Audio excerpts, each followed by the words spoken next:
Our lead story tonight is about BYJU'S, one of India's most celebrated unicorns. Today, it is a startup engulfed in a crisis. BYJU'S is huge in education. It's a household name in India. The company became so big that they signed Messi last year. That's right, the footballer Lionel Messi. He's a global ambassador of BYJU'S. He was hired last year. You may already know this. But here's what you may not know. Right before BYJU'S announced the Messi deal, they sacked some 2,500 employees. The company was worried about its budget. It wanted to cut costs. So they let go of 2,500 employees, and just days after handing the pink slips, as if to rub salt in the wounds, BYJU'S announced the Messi deal. This happened at a time when investors were building pressure on the company. The company was losing money. It had reported a revenue loss of more than $54 million. There were calls to slash cost. And how did BYJU'S respond? By spending more money. They splurged on ad films with Messi. It was a tone-deaf move. And all these months later, it seems like BYJU'S still hasn't got its act together. Recently, a video went viral, apparently featuring a BYJU'S employee. She was recorded shouting at her seniors. Watch this. He's not a president, he's not a vice president. Sir, we came from JE campaign, from K2 segment, right? हमें यहाँ पे word मिला कि हम यहाँ पे काम करेंगे तो हमें सरवाइव करने का मौका मिलेगा. But we are from starting हम नहीं काम करना चाहते थे. हम बोले कि हमसे काम नहीं होगा यहाँ. But still we are not getting any support. हमें अमितेश सर से कम्युनिटी सपोर्ट मिला. Yes. Want to have a conversation? Come. No, sir. Please. I will not come in cabin. I will come confront in here itself. मुझे यहाँ पे. What was she complaining about? Lack of incentives and support and a toxic work culture. The Messi affair sums up what's wrong with BYJU'S and perhaps with a lot of other Indian startups. You see, there was a time when they were flush with cash, valuations were skyrocketing, raising money was easy, so the startups spent beyond their means. And they did so without showing any real profits. Now they're all getting a reality check. And this is what our lead story is about tonight. We'll start with BYJU'S. It is in deep trouble. Our viewers in India may have heard about it. If you haven't, here's a quick primer. Starting with BYJU'S. What is BYJU'S? It's a household name in online education, or what they call ed tech, education technology. At one point, it was called the world's largest ed tech company. At its peak, it had some 100 million students.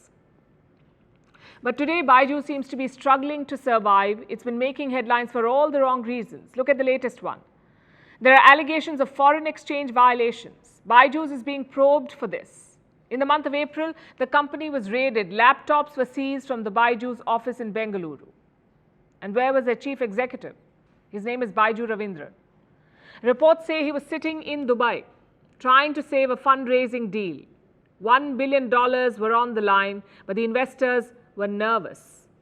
Raveendran tried to assure them. He's said to have broken down during the call. The assurances were not working, it seems.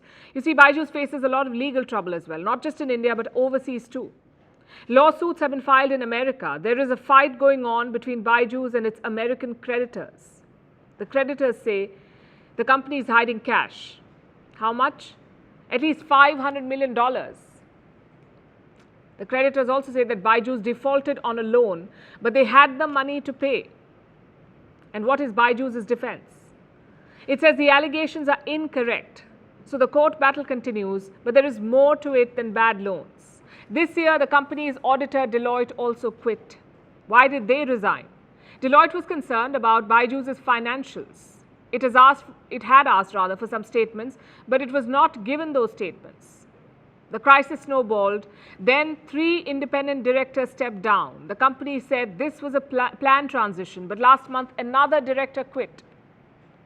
His name is Russell Driesenstock. He represents Process Envy, one of the early investors in BYJU'S. This week they spoke out. Why did they give up the board seat? Listen to their response. I'm quoting, "Executive leadership at BYJU'S regularly disregarded advice and recommendations relating to strategic, operational, legal, and corporate governance matters." So they've clearly lost trust. And the impact is showing on BYJU'S financial health. Today, it is valued at more than $5 billion, and $5 billion may sound like a lot of money.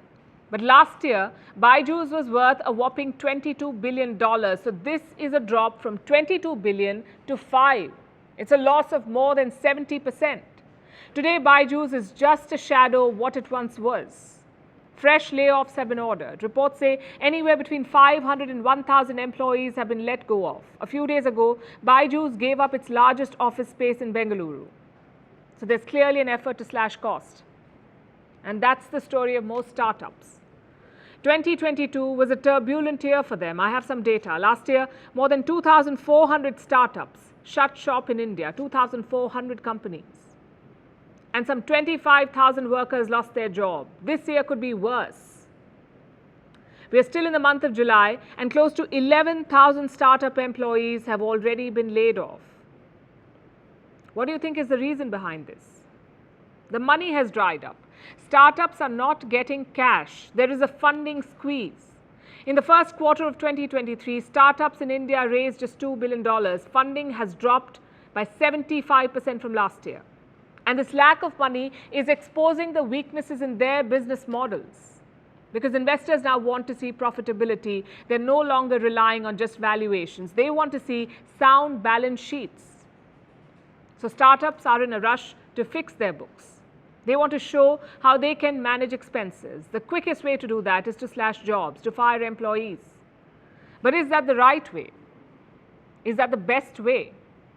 Indian startups were once hailed for their innovation. They were a success story. Today, they've become a case study for management students, a lesson on how organizations should not be run. BYJU'S was once a poster child of Indian startups. Today, it's a cautionary tale.